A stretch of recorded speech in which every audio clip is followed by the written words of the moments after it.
fantastic. Every day we listen to you, every single day. Oh, well, I'm really glad to have you on board. And listen, you know, I'm gonna suggest to my son that we link up, bruv. And I'll let you know. Can I just say one thing? Can I shout out to my boss called Michael? Yeah. Henderson, best window cleaner ever. Is he? What part of town do you clean windows in? He works around London. Mainly, he's a window cleaner and an abseiler. He does reach and wash. He's got a lot of work around London, and that's why we're always up early listening to you, because you get us through the day. Oh, well, I'll say, was it Michael? Michael, good morning, Michael. There you go. Morning, Peter. We're working right now. We're listening to you driving to the next job. Oh, I'm so pleased, and it's lovely to have you back on board, Asher. Do give us a call, and go and give your embarrassing mum a big hug.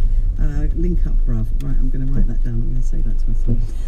You're listening to BBC Radio London, and it's set to be a big day in America today, as you know, if you were listening a bit earlier on in the programme with Laurie Laird, with the sacked FBI Director James Comey to give evidence later to the Senate Intelligence Committee. Well, the committee is one of several congressional panels investigating US intelligence assessments that Russian hackers meddled in last November's presidential election, and whether any Trump campaign officials colluded with the alleged plot. Well, in his opening statement, the details of which have been published, Comey confirmed that President Trump asked him to go easy on a formal national security advisor over links with Russia, and also repeatedly asked for his loyalty. Well, joining me on the line now to discuss this is political historian and Democratic commentator Bill Bernard. Very good morning to you, Bill. Good morning. We cannot underestimate how important this day is, can we? Absolutely not. It focuses on one half of the matter in dispute, and that is, there are really two elements to this. One is the substance of the underlying concern, which is the role of Russia in interfering in American elections. The other is the degree to which the president engaged in obstruction of justice in trying to warn Comey off of the continuing investigation into that subject and pressuring him to declare his loyalty to him. When Comey responded with no, I will give you honesty, but not. Coverage of the election, as you'd expect. We don't follow that on this day. At the Times, though, leads with two images of the London Bridge attackers. One shows the moment the three were shot dead by police in Balmain on Saturday night. In the other, the three are meeting, the Times says, outside a gym in Barking 5 days earlier. They're laughing and hugging as they plan their attack. The paper reports on diplomatic tensions between Britain and Italy over what details were shared by the Italian authorities when one attacker, Yusuf Zagpa, was stopped at Bologna airport last year as he attempted to travel to Syria. British officials say information put into an EU database and seen by border officials at Stansted when Zagpa was stopped there a month later linked him to a criminal matter rather than terrorism. The Guardian reports that staff at the White House are bracing themselves for the potentially explosive testimony of the former FBI Director James Comey when he appears before a Senate committee today. But the paper says they'll also be sweating over whether or not President Trump chooses to comment on proceedings as they happen to his 30-odd million Twitter followers. A Republican strategist dismisses the suggestion that Mr. Trump might be planning to deliberately cause a distraction because he says the president doesn't have a strategic plan to his body. Vladimir Putin's temperament is examined by the Daily Mail. Mr. Putin was asked by the film director Oliver Stone as part of a series of interviews, have you ever had a bad day? The Russian leader replied, I'm not a woman, so I don't have bad days. By way of explanation, Mr. Putin says certain natural cycles are less manifested in men. The Mail also reports Mr. Putin sat with Oliver Stone to watch Dr. Strangelove, which he'd never seen. Little has changed, was his observation. The violinist picture propped up against the grave of a First World War soldier in the Daily Telegraph. Private Richard. Intentions to go into government. This, like you said, his reputation will matter to him on this. Is he able to plead the fifth during these Senate hearings? Well, of course he would be able to. Any citizen is, but I can't imagine there's anything that he would feel the need to declare to exert that privilege. There's no suggestion that he has acted improperly. But isn't there a suggestion that he perhaps should have talked to somebody else or told somebody else earlier on than this? It is true that there are those who've raised questions about why, if he felt in the way that he did, that he now says he did, he didn't act directly. Well, there are some answers to that, which he's already hinted at. One is he felt he couldn't go to the Attorney General because the Attorney General, because of his involvement in the Russia matter, was going to have to recuse himself. And there's also the question, the suggestion made by those who were privy to his thoughts to some degree, is that he thought he could contain the president and avoid any direct instruction to interfere with the investigation, and tried to do so. In fact, he tried to avoid meeting with the president. As he makes clear, he asked the Attorney General to try to prevent him from being alone with the president. Remember the meeting where the president dismissed the vice president, the chief of staff, the chief of staff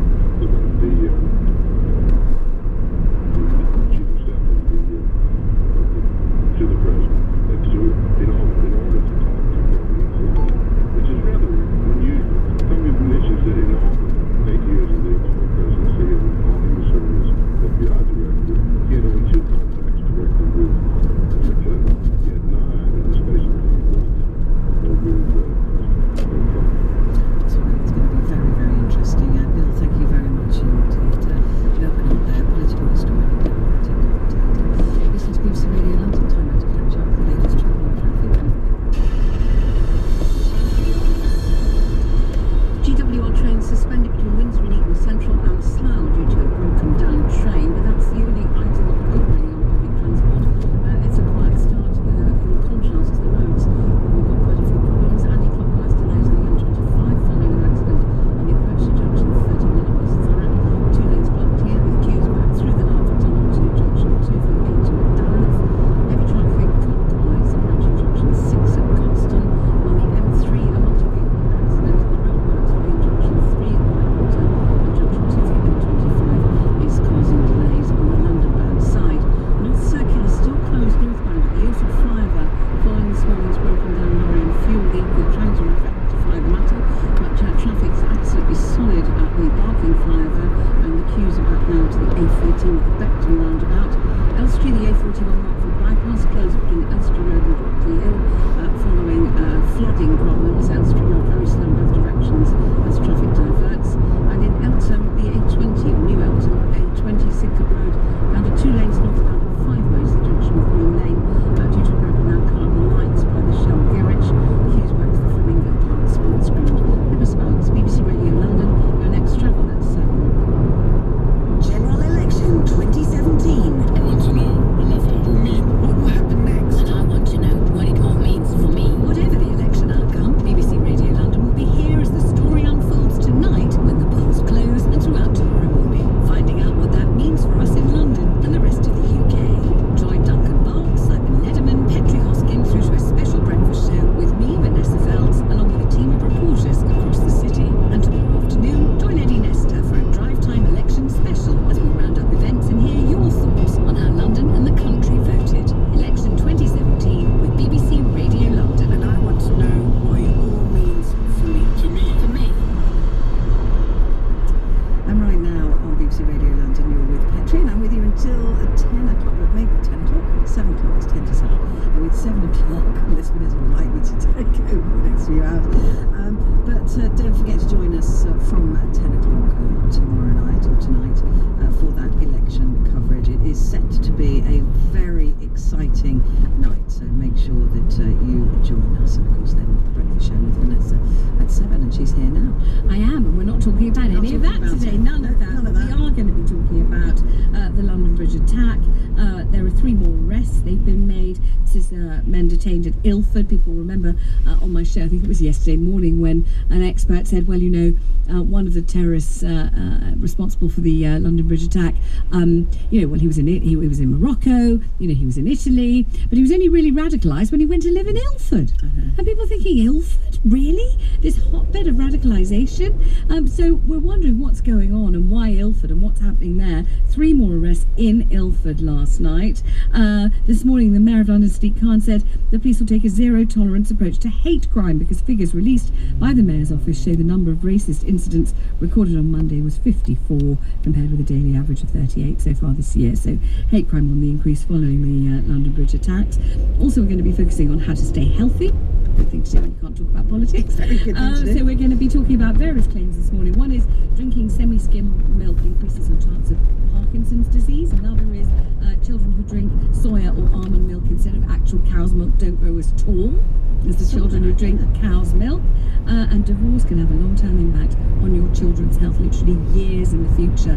Your children can be suffering ill health as a result of a divorce. We'll also bring you the latest. I thought you covered this very well on your programme earlier, on the former FBI Director James Comey giving evidence to the Senate Intelligence Committee about conversations he had with President Trump before he was fired. So all of that coming up on the programme this morning. Just before you go, yes, I need to ask you this. Do you do anything to embarrass your children? Always. Deliberately? I do almost everything to embarrass my children. I think it's a mother's sacred duty. So do I. Yes, if I can't, I feel very disappointed in myself. Good for you. Yeah, I'm so glad. glad. Give them an easy ride. It's important They've embarrassed us. Definitely, sure. Absolutely. The answer, yes, every day, all the time. Excellent. I knew I'd find another kindred spirit in embarrassing your children deliberately. So we heard from Asher there just before the travel, and he was saying that his mum embarrasses him all the time, and I said, good. That's what I said to Asher. Good for you. There's a little secret high five there between us mums that I do. We were transferred to a camp on the border between Jordan and Saudi. We were living in terrible conditions, harsh winters, floods, and hot summers. I still feel the hurt, pain, an intolerable struggle. We lost our homes back then, and we were never able to go back. I'm still hurting. We are still suffering.